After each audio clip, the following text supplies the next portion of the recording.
ሰላም ጤና ይስጥልን የአሻም ተከታታዮች እንደምን አላችሁ? ለዛሬ ለተረቡ መስከረም 21 ቀን 2018 ዓ.ም ያዝንላችሁ የአሻም የምሽት ዜናዎቻችን የሚያልፉበት ሰዓት ላይ ደርሰናል።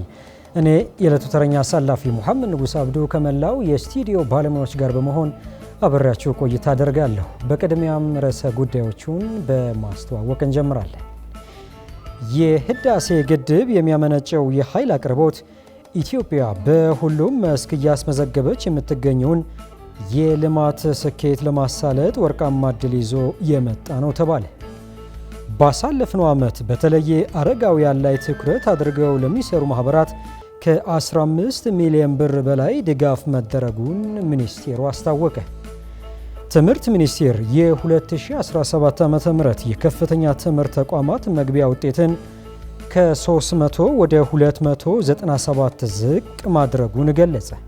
ከውጭ የዩናይትድ ስቴትሱ ፕሬዝዳንት ዶናልድ ትራምፕ ሩሲያና ቻይና በባህር ሰርጓጅ መርከቦች ብዛት አሜሪካን ለመገዳደር እየሰሩ ነው ሲሉ ተናገሩ።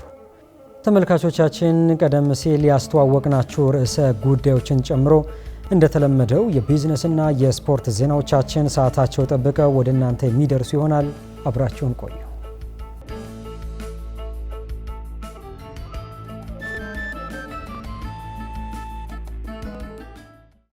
የህዳሴ ግድብ የሚያመነጨው የኃይል አቅርቦት ኢትዮጵያ በሁሉም መስክ እያስመዘገበች የምትገኘውን የልማት ስኬት ለማሳለጥ ወርቃማ ዕድል ይዞ መምጣቱ ተገለጸ። የመንግስት ኮሚኒኬሽን አገልግሎት ሚኒስትር ዴኤታ ተስፋውን ጎበዛይ የህዳሴ ግድብ የኢትዮጵያ ብልጽግና ማብሰሪያ የሀገር ማንሰራራት መገለጫ ለመሆን በቅቷል ብለዋል። ተጨማሪ ያለ የመንግስት ኮሚኒኬሽን አገልግሎት ሚኒስትር ዴኤታ ተስፋውን ጎበዛይ የህዳሴ ግድብ የኢትዮጵያ ብልጽግና ማብሰሪያ የሀገር ማንሰራራት መገለጫ መሆኑን ተናግረዋል። ኢትዮጵያውያን ለግድቡ የግንባታ ሂደት በሁሉም መስክ በህብር ያበረከቱት አስተዋጽኦም የቅድመ አያቶችን የመቻል መንፈስ የገለጠ አኩሪ የልማት ገድል መሆኑን ገልጸዋል። የህዳሴ ግድብ የሚያመነጨው የኃይል አቅርቦትም ኢትዮጵያ በሁሉም መስክ እያስመዘገበችበት የምትገኘውን የልማት ስኬት ለማሳለጥ ወርቃማ ዕድል ይዞ መምጣቱንም ተናግረዋል። እንደ ሀገር እያሰብን ያለነውን ብልጽግና እውን ለማድረግ እና እንደ ሀገር እያሰብን ያለነውን ከፍተኛ የሆነ ልማትና እድገት እውን ለማድረግ ከፍተኛ ዋጋ ካላቸው ውስጥ ትላልቅ ፕሮጀክቶች ወይ ሜጋ ፕሮጀክቶች ትላልቅ ፋይዳ ይኖራቸዋል። የህዳሴ ግድብ በአንድ በኩል የህዝቦችን የማድረግና የመቻል አቅም በማሳየት እንደ መንግስት ያለንን አቅምና ያለንን ፖቴንሻል በመግለጥ ትልቅ ሚና ይኖራቸዋል። በሁለተኛም በኩል ደግሞ የህዳሴ ግድብ የሚያመነጨው ኢነርጂ ለሌሎች ሴክተሮች ኦልሞስት ሁሉም ሴክተር አሁን ያው ኢነርጂ ተጠቃሚ ነው። ለሌሎች ሴክተሮች ትልቅ የሆነ ትራንስፎርሜሽን እድል የሚፈጥር ነው። እንደ ሀገር እንደዚህ አይነት ፕሮጀክቶች ላይ ከፍተኛ ትኩረት ተሰጥቶ መሰራቱ የሚኖረው ፋይዳ እና ሚና ከፍተኛ ነው።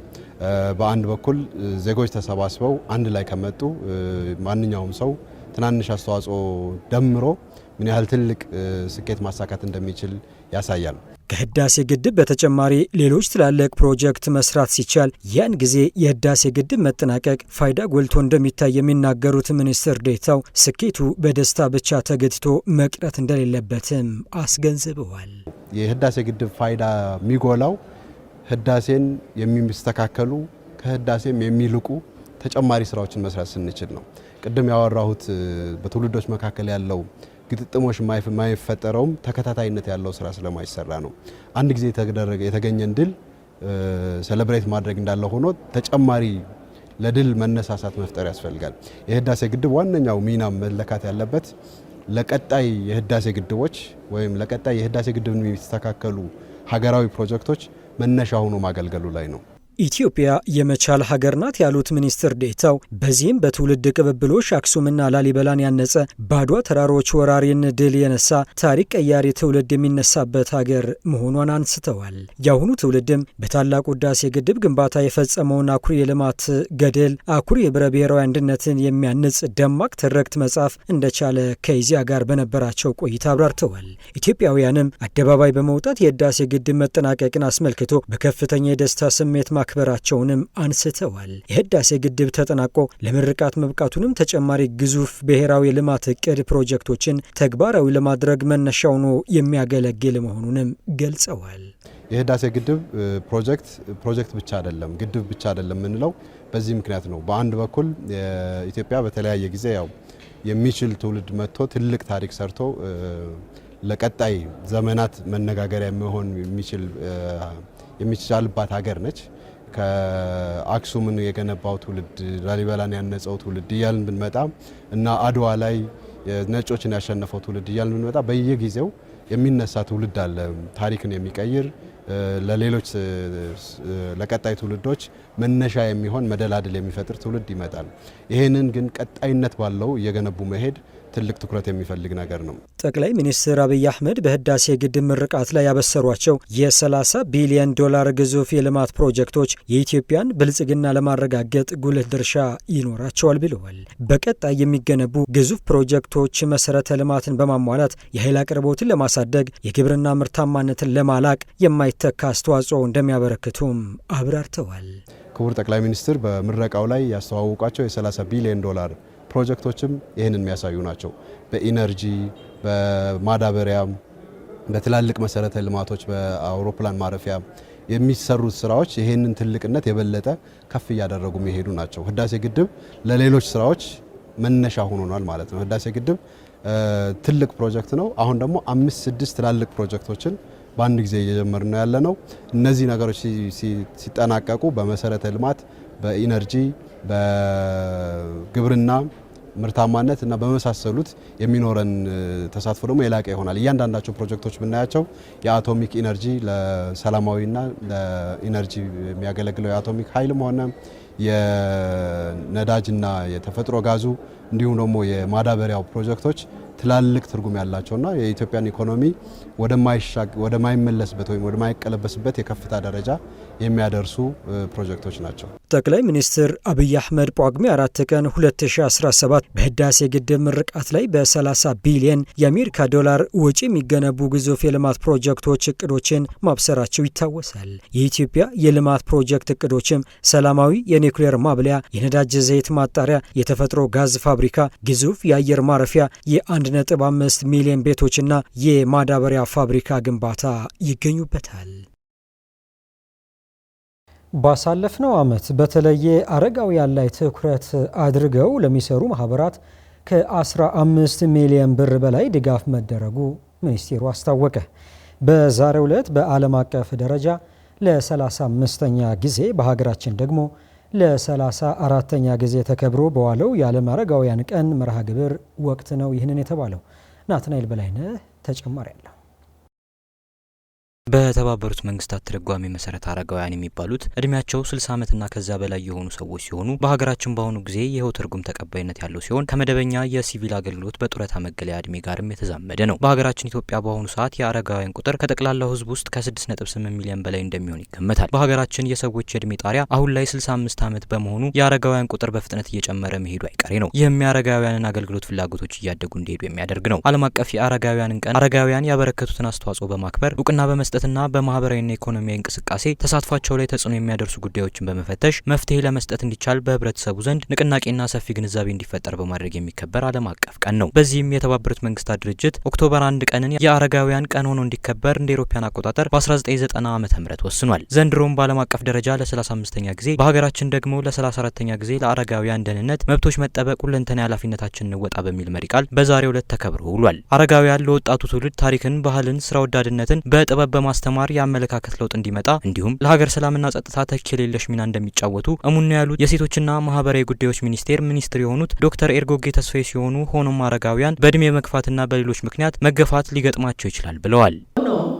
አረጋውያን በእድሜ መግፋትና በጤና መታወክ፣ በሉላዊና በከተሞች መስፋፋት እንዲሁም በተለያዩ ተፈጥሯዊና ሰው ሰራሽ ክስተቶች ምክንያት ለችግር ተጋላጭ የሚሆኑበት አጋጣሚም ይስተዋላል። ከዚህም ባሻገር ነባር የሆኑ የእርስ በርስ የመረዳዳትና የመደጋገፍ እሴቶች ከመሸርሸሩ የተነሳ አረጋውያን ለበርካታ ችግሮች ሲጋለጡ እናያለን። በመሆኑም ይህን እውነታ በመገንዘብ ብቻ ሳይሆን መብታቸውን ማክበር ተገቢውንም ክብርና ፍቅር መስጠት ብሎም ድጋፍና እንክብካቤ ማድረግ ከሁላችንም የሚጠበቅ የዜግነት ኃላፊነታችን ነው። ከዚህ አንጻር መንግስት የአስፈጻሚ አካላት ስልጣንና ተግባርን ለመወሰን በወጣው አዋጅ ቁጥር 1263/2014 መሰረት የማህበራዊና ኢኮኖሚያዊ ችግሮችን ከመከላከል ጎን ለጎን አረጋውያን አስፈላጊውን አገልግሎት እንዲያገኙ የመከታተልና የመቆጣጠር ስልጣንና ተግባር ለሴቶችና ማህበራዊ ጉዳዮች ሚኒስቴር ሰጥቷል። በዚህም አረጋውያንን መሰረት ያደረጉ ሰፋፊ ስራዎችን ሲሰራ መቆየቱን ሚኒስቴር መስሪያ ቤቱ አስታውቋል። የአረጋውያንን ቀን ስናከብር መብታቸውን እየጠበቅን ጥያቄያቸውን ለመመለስና ደህንነታቸውን ለመጠበቅ ቃል እየገባን መሆን ይገባል ሲሉም ዶክተር ኤርጎጌ ተስፋዬ ገልጸዋል። የታወቀው በአረጋውያን መብቶች ሁለንተናዊ የልማት ተካታችነትና ተጠቃሚነት ዙሪያ በይበልጥ ደግሞ የማህበረሰቡን ግንዛቤም እንዲፈጠርና የነበረው ቀድሞ የነበረን መልካም ባህል የመደጋገፍ የመረዳዳት ባህል የበለጠ እንዲጠናከር ከባለድርሻ አካላት ጋር የግንዛቤ ስራዎችን የመፍጠር ስራም እየሰራ እንገኛለን። በመሆኑ የአረጋውያንን ቀን ስናከብር ድምፃቸውን ለመስማት ጥያቄያቸውንም ለመመለስ መብቶቻቸውንና ደህንነቶቻቸውንም ለማረጋገጥ ኃላፊነታችንን ለመወጣትም ቃል እየገባን ሊሆን ይገባል። አረጋውያን መብታቸው እንዲጠበቁና ደህንነታቸው እንዲሆንላቸው ይሻሉ። ይህ መሻት ደግሞ መሻት ብቻ ሆኖ እንዳይቀር የራሳቸውንም ተሳትፎ ጨምረንበት ዛሬ ጠዋት በኤግዚቢሽኑ እንዳየነው ሁሉ የሁሉንም ባለድርሻና የህብረተሰብ ተሳትፎንም ልናጎለበት ይገባል። አረጋውያን በማህበራዊ መስተጋብር በመፍጠር ለተተኪ ትውልድ ታሪክ፣ ተሞክሮዎች፣ ባህልና እሴቶችን በማስተማር እንዲሁም ግጭቶችን ለመፍታት ያላቸው ሚና የማይተካ ነው። ባለፈው ዓመት ብቻ ሚኒስቴር መስሪያ ቤቱ በፌዴራል እንዲሁም በክልል ከተሞች ለተቋቋሙ የአረጋውያን ማህበራት ከ15 ሚሊዮን ብር በላይ ድጋፍ ማድረጉን ያነሱት ሚኒስትሯ አረጋውያን በእድሜያቸው ማምሻቸው ጊዜ ላገለገሏት ሀገር ስንል ክብር ልንሰጣቸው ይገባልም ብለዋል። ባለፈው ዓመት ብቻ ወደ 15 ሚሊዮን የሚሆን የገንዘብ ድጋፍ ለማህበራት ለብሔራዊ ማህበሩ እንደገና በየክልሉ ለተቋቋሙ ማህበራትም ድጋፍ አድርገናል። ይህ እንግዲህ የኢትዮጵያ አረጋውያንና ጡረተኞች ማህበር ብሔራዊ ማህበሩ በየክልሉ የየራሱ ስትራክቸር ያለው ከመንግስት ተቋም ጋር ደግሞ በጋራ መጥቶ የሚሰራ ነው። ከዚህ ባሻገር እንግዲህ እንደ ኢትዮጵያ ትልቅ ማህበራዊ እሴት አለን፣ የመደጋገፍ የመረዳዳት። ያ ደግሞ የሚጀምረው ከቤተሰብ ነው። አረጋውያን በእድሜ ማምሻቸው ጊዜ ያገለገሉት ማህበረሰብ፣ ስላገለገሉ ሀገር፣ ስለከፈሉት መስዋዕትነት ክብር ልንሰጣቸውና ድጋፍ ልናደርግላቸው ይገባል። ለችግር ተጋላጭ የሆኑና ጧሪ ቀባሪ የሌላቸው አረጋውያንን ከመደገፍ አኳያ መንግስት ካልደረሰ ምንም ማድረግ አይቻልም ማለት አይገባም ያሉት ሚኒስትሯ አረጋውያንን የመደገፍ ሚና የሁላችንም ነው ሲሉ ተደምጧል። ከዚሁ ጋር በተያያዘ በጎዳና ላይ ያሉ አረጋውያንን ከማንሳት ጋር ተያይዞ ሰፊ ስራዎች መሰራት እንደሚገባቸው የጠቆሙት በህዝብ ተወካዮች ምክር ቤት የማህበራዊ ልማት የጤናና ትምህርት ቋሚ ኮሚቴ ሰብሳቢ የሆኑት ወርቀሰሙ ማሞ ናቸው። ምንም አይነት ገቢ የሌላቸው በጎዳናዎች ላይ የምናያቸው ካሉ ለአረጋውያን የምግብ፣ የትራንስፖርት፣ የሕክምና ፍላጎታቸውን ማህበራዊ ጥበቃ ለማድረግ የሚያስችል አገልግሎቶችን በትኩረት መስራት አለበት። ለዚህም ድምጽ ሊሆናችሁ፣ ለዚህም ከጎናችሁ ሊሆንላችሁ ሚኒስቴር መስሪያ ቤቱ የተቋቋመው አንዱ ትልቁ ዓላማ ነው። ስለሆነም ከጥበቃም ከሌላ ማያያዝ በማንኛውም አካል በቸልታ እንዳይታዩ ማድረግ የሁሉም ድርሻ ኃላፊነት ነው። የአረጋውያን ጉዳይ በአንድ ተቋም ብቻ መፍትሄ የሚያገኝ አይደለም። ምክንያቱም ትውልድ ገንቢ ናቸውና ኢትዮጵያን የገነቡ እነሱ ናቸውና የአንድ ተቋም የሴቶችና ማህበራዊ ጉዳይ ሚኒስቴር ስራ አይደለም። በሁሉም የሀገራችን አካባቢዎች ከ1000 በላይ የሚሆኑ አባል አረጋውያንን ማህበራትን በማቀፍ እየሰራው ይገኛሉ የሚለው ደግሞ የኢትዮጵያ አረጋውያንና ጡረተኞች ብሔራዊ ማህበር ሲሆን በሀገራችን ከሚገኙ 6.8 ሚሊዮን በላይ አረጋውያን ውስጥ ጥቂቱ ብቻ በጡረታ ዋስትና ተጠቃሚ በመሆናቸው በመጦሪያ እድሜያቸው ለድህነት መጋለጣቸውን የማህበሩ ምክትል ፕሬዝዳንት ጌታቸው ክፍሉ ገልጸዋል። በሁሉም የሀገራችን ክፍሎች 1326 አባል አረጋውያን ማህበራት በሁሉም ክልሎችና በሁለቱም ከተማ አስተዳደሮች በማቀፍ የአረጋውያን ሁነኛ ድምፅ ሆኖ በመሆን እየሰራ ይገኛል። በሀገራችን ኢትዮጵያ ከ6.8 ሚሊዮን በላይ አረጋውያን የሚገኙ ሲሆን ከነዚህ ውስጥ እጅጉ ጥቂት ብቻ በጡረታ ዋስትና ተጠቃሚ በመሆናቸው አብዛኛዎቹ በመጦሪያና በማምሻ ዕድሜያቸው የድህነት ኑሮ የሚገፉ ናቸው። በዚህ የተነሳ አብዛኞቹ አረጋውያን ዝቅተኛ ኑሮ ደረጃ ላይ የሚገኝ ሲሆን ለዘርፈ ብዙ ማህበራዊና ኢኮኖሚያዊ ችግር የተጋለጡ ናቸው። ምንም እንኳን የሀገራችን ባህል ለአረጋውያን የተለየ ቦታ እንደሚሰጥ የታወቀ ቢሆንም አሁን የግለኝነት ኑሮና ስር የሰደደ ድህነት ይህን ባህላችንን በእጅጉ ሸርሽሮታል። የተባበሩት መንግስታት ድርጅት ለአረጋውያን የሚውሉ ህጎችን ቢያወጣም ህጎቹ እየተተገበሩና አረጋውያንም የሚፈለገውን ክብር እያገኙ ነው ለማለት አያስደፍርም ያሉት ምክትል ፕሬዝዳንቱ ለአረጋውያን ተብሎ የተቀመጡ አገልግሎቶችም በቀላሉ ተደራሽ አለመሆናቸውን ገልጸዋል። በፌዴራልም ሆነ በክልል ደረጃ የአረጋውያን ማህበራትን ማቋቋም አረጋውያኑ በእድሜያቸው ያገኟቸውን ዘርፈ ብዙ ልምዶች ለመጪው ትውልድ ለማስተላለፍ ትልቅ አስተዋጽኦ ያላቸው በመሆኑ በእነዚህ ማህበራት ላይ ትኩረት ተሰጥቶ ሊሰራ እንደሚገባ የአረጋውያንን ቀን አስመልክቶ በነበረው መርሃ ግብር ተጠቁሟል። ትምህርት ሚኒስቴር የ2017 ዓ.ም የከፍተኛ ትምህርት ተቋማት መግቢያ ውጤትን ከ300 ወደ 297 ዝቅ ማድረጉን ገለጸ። ሚኒስቴሩ እንደገለጸው የትምህርትና ስልጠና ፖሊሲ ተማሪዎች ወደ ቀጣይ የትምህርት ደረጃ ለመዛወር 50% እና ከዚያ በላይ ማምጣት እንዳለባቸው ይደነግጋል። በዚህ መሰረትም በ2017 ዓ.ም የ12ኛ ክፍል ማጠናቀቂያ ፈተና አማካይ ውጤታቸው 49.50 እስከ 49.99 በመቶ ያመጡ ተማሪዎች ወደ 50 በመቶ እንዲጠጋጋ መወሰኑን አመላክቷል። ውሳኔውም ተከትሎ 49.5 እና በላይ አማካይ ውጤት ያስመዘገቡ ተማሪዎች ዝቅተኛውን 50 በመቶ የማለፊያ ነጥብ እንዳሟሉ ተደርጎ ይወሰዳል። ስለሆነም 49.5 እና በላይ ውጤት ያስመዘገቡ ተማሪዎች ወደ ከፍተኛ ትምህርት ተቋማት በመግባት መማር እንደሚችሉ ሚኒስቴሩ አረጋግጧል።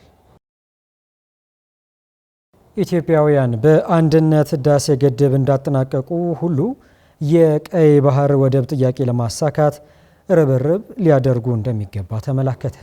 አሻም ያነጋገረቻቸው ደቡብ ኢትዮጵያ ክልል ጎፋ ዞን መንግስት ኮሚኒኬሽን መምሪያ ኃላፊ ብርቱካን ብርሃኑና የሳውላ ከተማ ዋና አፈ ጉባኤ ስዩም ትርንጎ ይህ ትውልድ አይችልም የተባለለትን ስራ አሳክቶ ያሳየ ስለመሆኑም አስገንዝበዋል። ተጨማሪ ያለ በኢትዮጵያ ምድር የባህር በር ጥያቄ መስተጋባት ከጀመረ ከራርሟል። ይህ ጊዜውን ሲጠብቅ የነበረና በበርካቶች ልቦና ውስጥ የኖረ ጥያቄ እንሆ ጊዜው ደርሶ ሀገራዊ አጀንዳ ሆኗል። ኢትዮጵያውያን በአንድነት ህዳሴ ግድብ እንዳጠናቀቁት ሁሉ የቀይ ባህር ወደብ ጥያቄ ለማሳካት ርብርብ ሊያደርጉ እንደሚገባም ተመላክቷል። አሻም ያነጋገረቻቸው በደቡብ ኢትዮጵያ ክልል ጎፋ ዞን መንግስት ኮሚኒኬሽን መምሪያ ኃላፊ ብርቱካን ብርሃኑ እንዳሉት መላው ኢትዮጵያውያን ሁሉ በአንድነት የህዳሴ ግድብ እንዳጠናቀቀ ሁሉ የቀይ ባህር ወደብ ለማሳካት ትብብር አስፈላጊ መሆኑን ለአሻም ነግረዋታል። እንግዲህ ያው እንደምታወቀው በጋራ ክንዳችን ከትልቅ እስከ ትንሽ ከከፍተኛ እስከ ዝቅተኛ አጠቃላይ የኢትዮጵያ ህዝብ እጁን ዘርግቶ በጋራ አችሉም የተባለውን አባይን ገድበን መቻላችንን በአደባባይ አሳይተን ዳግም አድዋን የደገምንበት ዓመት ነው። በዚሁ መንፈስ ደግሞ በተጋመደ በተሰናሰለ በአንድነት ኃይል እንደገና ደግሞ ወደቡንም እንደምናሳካ የህዝቡ አንድነት የሚያሳየው ነገር አለና እንችለዋለን፣ እናደርገዋለን፣ እናሳካዋለን የምናያለኝ። የአባይ ግድብ ተጠናቆ መመረቁን ደስታ እንደተሰማቸው የሚናገሩት ደግሞ የጎፋ ዞን ሳውላ ከተማ ዋና አፈ ጉባኤ የሆኑት ስዩም ትርንጎ ኢትዮጵያ አትችለውም የተባለችበትን ግዙፍ ፕሮጀክት አሳክታ ያሳየችበት ተግባር መሆኑን ገልጸዋል። እኔ አባይ ግድቡ ስመረቅ በእውነት ከደስታም ብዛት አልቅሻለሁ፣ በቤቴ አልቅሻለሁ። በሚዲያ እየተከታተልኩ ጠቅላይ ሚኒስትራችን አልቅሷል። አባይ ግድብ የኛ ከጥንት ከኃይለ ሥላሴ ተጀምሮ አባይ ማደሪያ የለውም ለኛ የማይሆን እየተባለ የነበረው ሌሎች ጎረቤቱ ሀገሮች የኛ ባንዳዎች እኛ እንዳንገድብ የኛ ባዳዎች እንዳንገድብ ሲከለክሉ በነበረበት ጊዜ ኢትዮጵያ አይችልም የሚባለው ነገር የሚቻል መሆኑን ያሳየችበት ድንቅ ነው። አፈ ጉባኤው ለወደቡ ጥያቄ ማንኛውም መስዋዕትነት እንደ አንድ ዜጋ ለመክፈል ዝግጁ መሆናቸውን ተናግረዋል። በእውቀት በገንዘብና በጉልበት ለመሳተፍ ዝግጁ እንደሆኑና አሁንም የወደብ ጥያቄው ሊመለስ እንደሚገባ ከአሻም ጋር በነበራቸው ቆይታ አመላክተዋል። አሁን እኛ የምንጠብቀው ወደብን ነው።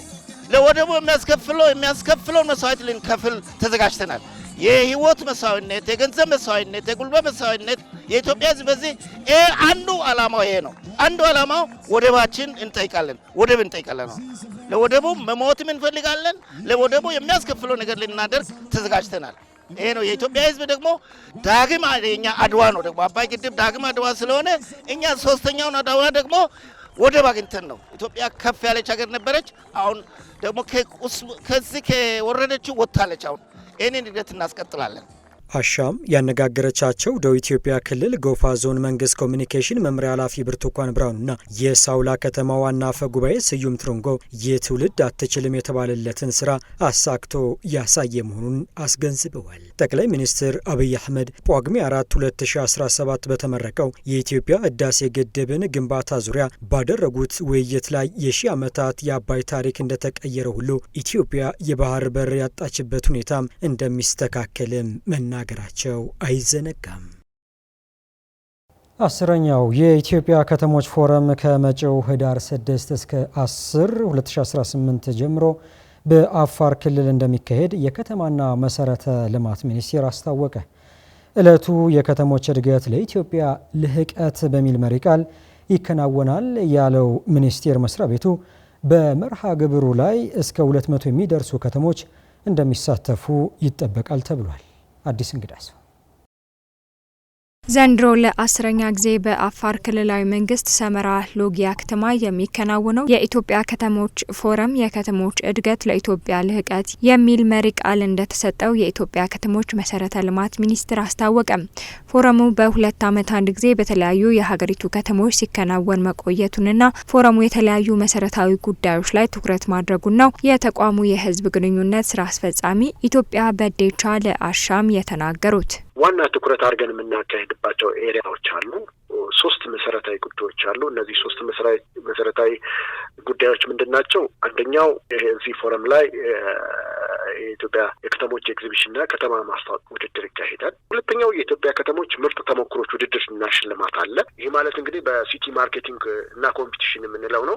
ይሄ ከተሞች ራሳቸውን ባስተዋወቁ ልክ ተሸላሚ ሊያደርጋቸው የሚችል የትኛው ከተማ የተሻለ ራሱን ያስተዋወቀ፣ የትኛው ከተማ የተሻለ ራሱን በደንብ ሸጠ፣ የትኛው ከተማ ለሌሎች ከተሞች ጥሩ የሆነ የሚባል የልማትና የአጠቃላይ ከተማ ግንባታ ላይ ያሉትን ስራዎችን በደንብ በተገቢ መንገድ አስተዋወቀ በሚል ውድድርና ሽልማት የሚካሄድበት መርሃ ግብር አለ። ሶስተኛው የፓናል ውይይት ነው። በመርሃ ግብሩ ላይ የተለያዩ ዓለም አቀፍ ተቋማት ጭምር ለከተሞች እድገትና ልማት የሚያግዙ ጥናታዊ ጽሁፎችን ያቀርባሉ ያሉት ኢትዮጵያ አላሰራ ያሉ ፖሊሲዎችም እንዲሻሻሉ ይደረጋል ሲሉ በፎረሙ ይገኛሉ ተብለው የሚጠበቁ ውጤቶችን አብራርተዋል። 9 ዙሮች አካሂደናል። 9 ዙሮች ስናካሄድ እነዚህም ዋና መሰረታዊ ጉዳዮችን የዘርፉን አጀንዳዎች ይዘን ነው ስናካሄድ የነበረው። በየአመቱ መሻሻሎች መጥተዋል። በየአመቱ መሻሻሎች ኢንሴንስ የተሳታፊ ከተማ ቁጥር እየጨመረ መጥቷል። ኢቭን ከተሳተፉ በኋላ ወደ ከተሞቻቸው ሲመለሱ ከተሞቻቸው ላይ ሲሰሩ ያየነው የልማት ስራዎች በዛ በወሰዱት ልምድ ልክ ከተሞቻቸውን ሊቀይር ህብረተሰቡን የኑሮ ደረጃ ላይ ያሻሽል የሚችሉ ስራዎች የልማት ስራዎችን ሲያከናውኑ በተጨባጭ ያየንበት በከተሞች በሁሉም ማዕዘን ድንጋዮች ወይም ደግሞ ፒላርስ ያልኩሽ ቅድም አፈጻጸም መልካም ተሞክሮች እና ስኬታማ የሆኑ ልምዶችን የሚለዋወጡበት ሂደት ሊሆን እንደሚችል እንጠብቃለን። ከተሞች ደግሞ በዛ ልክ ራሳቸውን አፕዴት እንዲያደርጉ እንዲቀይሩ እድል የሚፈጥርበት እንደሚሆን ይጠበቃል። ከዛ ውጪ እንግዲህ የከተሞች ልማት መልካም አስተዳደር መስፈን ጉልህ ሚና ተጫዋቹ የልማት ኃይሎች እውቅና የሚሰጥበት መድረክም ስለሆነ መድረኩ የመጀመሪያዎቹን 3 ዓመታት በየአመቱ ሲከናወን እንደነበር ያነሱት ኃላፊው ወደ ፎረም ከተቀየረ በኋላ ግን በየ2 ዓመቱ እንዲካሄድ መደረጉን አስታውሰዋል። ኃላፊው አክለውም 9ኛው የከተሞች ፎረም በወላይታ ሶዶ መከናወኑን አስታውሰው በመርሃ ግብሩ ከፍተኛ ውጤት ያላቸው ግኝቶች የተገኙበት መሆኑንና በዘንድሮ ፎረምም ከ150 እስከ 200 ከተሞች ተሳታፊ እንደሚሆኑ አያይዘው ተናግረዋል። የህዝብ ንቅናቄና ተጠቃሚነትን ለመፍጠር እንዲቻል በየ2 ዓመቱ የሚካሄድ የኢትዮጵያ ከተሞች ፎረም እንዲዘጋጅ ተወስኖ ላለፉት 9 ዙሮች በተለያዩ አካባቢዎች ላይ ሲካሄድ ቆይቷል። ባለፈው ዓመት በወላይታ ሶዶ ከተማ 9ኛውን የኢትዮጵያ ከተሞች ፎረም አካሂደናል። እንግዲህ 9ኛው የኢትዮጵያ ከተሞች ፎረም እንደምታስታውሱት የዘመኑ ከተሞች ለኢትዮጵያ ብልጽግና በሚል መሪ ቃል ነበር በወላይታ ሶዶ ከተማ 2016 ላይ ተካሂደው። ያን ስናካሄድ እንግዲህ በርካታ ከተሞች ተሳትፈዋል። በርካታ አቅም እውቀትና ክህሎት ልውውጥ የተደረገበት ትልቅ አጋጣሚ ነበር። ኃላፊው ቀጣዩን የኢትዮጵያ ከተሞች ፎረም ማን ያዘጋጃል በሚል ለተነሳላቸው ጥያቄም በሚካሄደው መመዘኛና ውድድር ብሎም ከተሞቹ ፎረሙን ለማዘጋጀት በሚያደርጉት ምዝገባ ለዚህ በተዘጋጀ ቡድን የሚለይ መሆኑን ጠቁመዋል።